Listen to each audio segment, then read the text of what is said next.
heart, right? Yeah, You're yeah, not you're hard. choosing your heart. And I Yeah. think with choosing your heart, a really big thing is I was thinking about this today and how important it is to like know your why.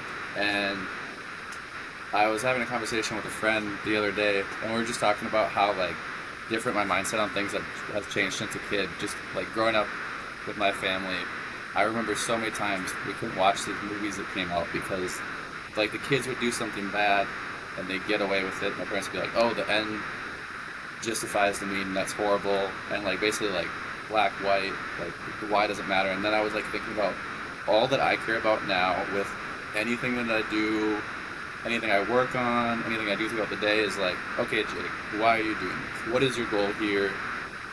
What is your thought process behind what you're doing? And like, it really is just like the why.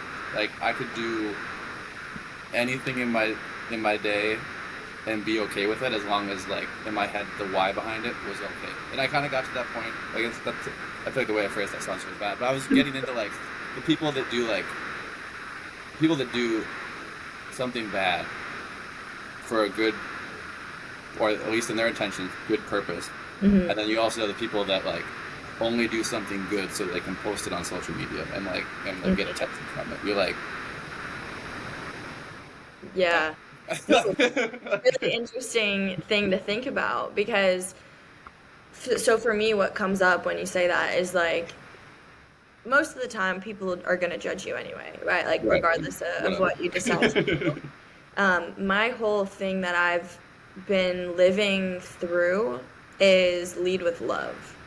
So, knowing that anything that I do, like the intentional living, like you talked about, like the decisions that I make, I'm aiming to lead with love first. And sometimes to the outside world, whatever decision I end up making, or how I phrase something, or the fact that I say something, when maybe people would have left it unsaid, it's all coming from a place of love, right? And I know that my truest intention is to love and to help those around me.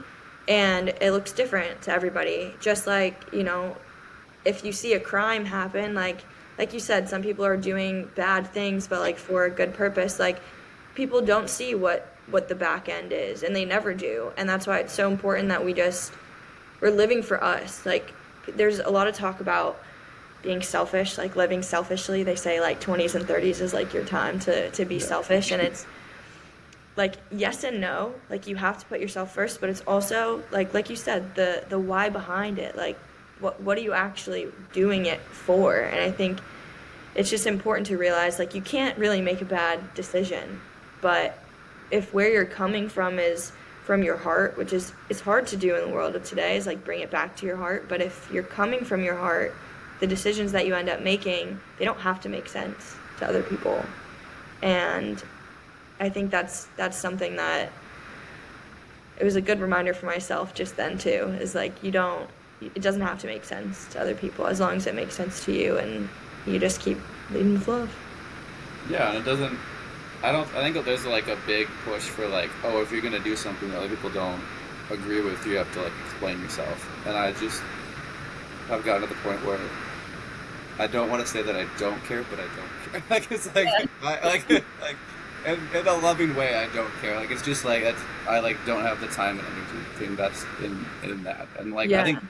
that's another big thing is learning what you have time and energy to invest in. I think that's a big positive takeaway I had from the 75 hard. As much as I hated the mental aspect at the end of it, I looked at it and said, there's a lot of things like when I started getting sleep and thinking about things, there's a lot of things I realized I was giving my energy to before that wasn't serving the purpose for me anymore. And it was just like, why am I doing this? Like, there's no reason to be here. There's no reason to be here doing this. You know? Yeah. And I think going back to what you said about like explaining yourself too, like I lived for probably, gosh, my whole life up until maybe this year, like being an over explainer and wanting to justify everything that I did. And it was simply because I had put this false story in my head that if I were to do this, then this person would think this, and then I didn't want them to think that, so now I had to explain myself. And it's like, okay, if we come back to being present, right, which is the goal of hopefully, everything and everyone, then it's recognizing like, all right, I'm going to do what I need to do and what I feel is best, leading with love right now. And if somebody has a question about it or they don't understand it and they ask, then I'm happy to, give them an explanation, because a lot of people really just don't know. And sometimes they are really curious. But it doesn't have to be something that we're super proactive about, because we've created this false reality in our head that we need to justify for it, And I think that's been a big thing for me, is like being present in most situations can take you out of that false reality and that anxiety and that stress that we have, because it's something that we just created on our own. It's not something that actually exists. Yeah.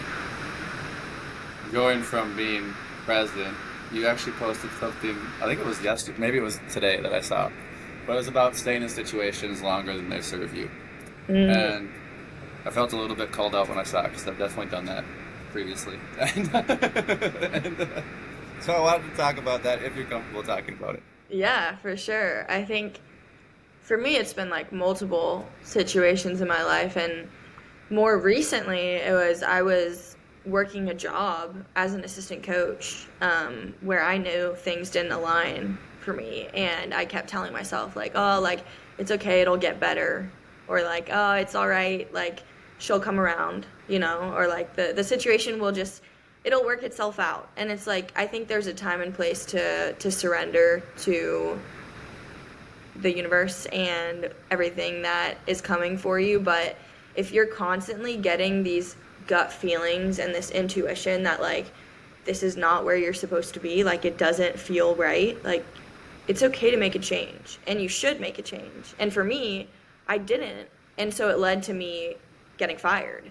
And that was like, someone told me this recently too, and I don't remember, where I saw it or who said it, but it was almost like the universe will send you these little messages, right? And it's almost like they're throwing little pebbles at you. And they just keep throwing it, and if you don't listen, all of a sudden there's like a huge boulder that like shoves you off the cliff. And then you're in a worse situation than you could have been, right? So I think it's always better to be able to be the one in control and make the decisions for yourself, rather than staying in something that doesn't feel right, and then having to deal with the effects that happen when you just haven't listened, And I think what hurts even more though is like sometimes when you're in a situation you don't really see the pebbles, and then afterwards you talk to your friends and they tell you about the pebbles, and you're like, wow, I should have seen this. Well, and that comes along with the intentional living too, and like the being present and being aware, because I think a lot of times, like deep down, like we know, like we feel the pebbles. We feel the pebbles. We just ignore the pebbles. We ignore the pebbles. Yes, we're like choosing to ignore the pebbles because there are other things that our comfort, like, are making us comfortable, right? And I talk about ego a lot, and like your ego is literally there to keep you comfortable. So I think a lot of times on the other side, like we're getting hit with pebbles on one side, right? And on the other side, we're like, oh, but like I've got all this. Like, oh, for me it was like, oh, I have a paycheck though. Like I'm comfortable, and it's like, okay, but you literally hate like 90% of everything that's going on. I'm like, but I have a like I'm good. But I'm good. Right? And we can see both sides of it. And at the beach. yeah, exactly. So there's a line there, and I think it's hard to see the line, especially when you like have one eye closed and the other eye's like kind of like looking the other way because you don't want to see the line. But the worst thing that happens is like you decide to make a change and then you don't like the decision that you made, so you make another change. Like that's going back to you're not stuck, right? Like we're not a tree. You don't have to stay there. So yeah, it was a big learning experience for me, and I think it just opened up the possibility of change for me, and recognizing that like you can make as many changes as you want. Like you don't have to be stuck. You don't have to stay in a situation if it's not serving you. And that doesn't mean if it's like it shouldn't be easy, right? It doesn't mean that like you shouldn't be jumping situations. But yeah. But it's like it's a different feeling, and I think the more that you start to become aware and live consciously, the more you're able to recognize the difference between the two feelings of something's difficult or something's just really not right.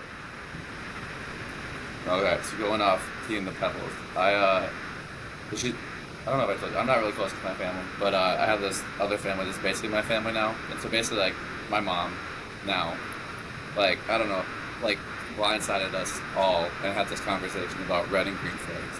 So And I was like, you know what? You asked this We can talk about this question? on a podcast now because I basically had to talk about this with my mom, and it was horrible, but it's fine. Yeah. So I wanted to go into red and green flags. Good Oh, pick. jeez. Did you ask the question on my anonymous questions today?